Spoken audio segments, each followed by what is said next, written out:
ఈ అమ్మాయి తన జేఠాని భర్త అన్న భార్య దగ్గరకు వచ్చి, ఇదిగో అక్క, ఈ నెల కరెంటు బిల్లు 2000 రూపాయలు వచ్చింది. ఇందులోంచి నేను మీకు 500 రూపాయలు ఇస్తున్నాను, మిగతా 1500 మీరు కట్టండి అని చెప్పింది. దానికి జేఠాని వచ్చి, ఇదేం లెక్క? 2000 రూపాయల బిల్లు అయితే మన ఇద్దరికీ 1000 రూపాయలు అవుతాయి కదా, అంటే సరిగ్గా సగం సగం. మరి నువ్వు కేవలం 500 ఎందుకిచ్చావు అని అడిగింది. అప్పుడు దేవరాణి భర్త తమ్ముడి భార్య అంది, సగం సగం ఎందుకు? మేమైతే భార్యాభర్తలము, ఇద్దరమే ఉన్నాము, మీరైతే 4 సభ్యులు ఉన్నారు కదా. దానికి జేఠాని, 4 అని నీ ఉద్దేశం ఏమిటి?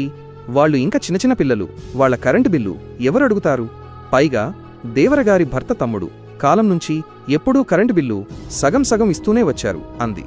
అప్పుడు దేవరాణి, ఇంతకుముందు ఇస్తూ ఉండవచ్చు, కానీ ఇప్పుడు ఈ ఇంట్లోకి నేనొచ్చాను కదా, ఇకపై సగం సగం ఉండదు.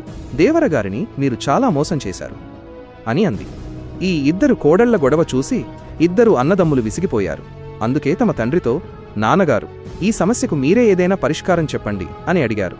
దానికి తండ్రి, సరే, నాకు కొంచెం సమయం ఇవ్వండి, ఏదో ఒక ఉపాయం చేస్తాను అని అన్నాడు.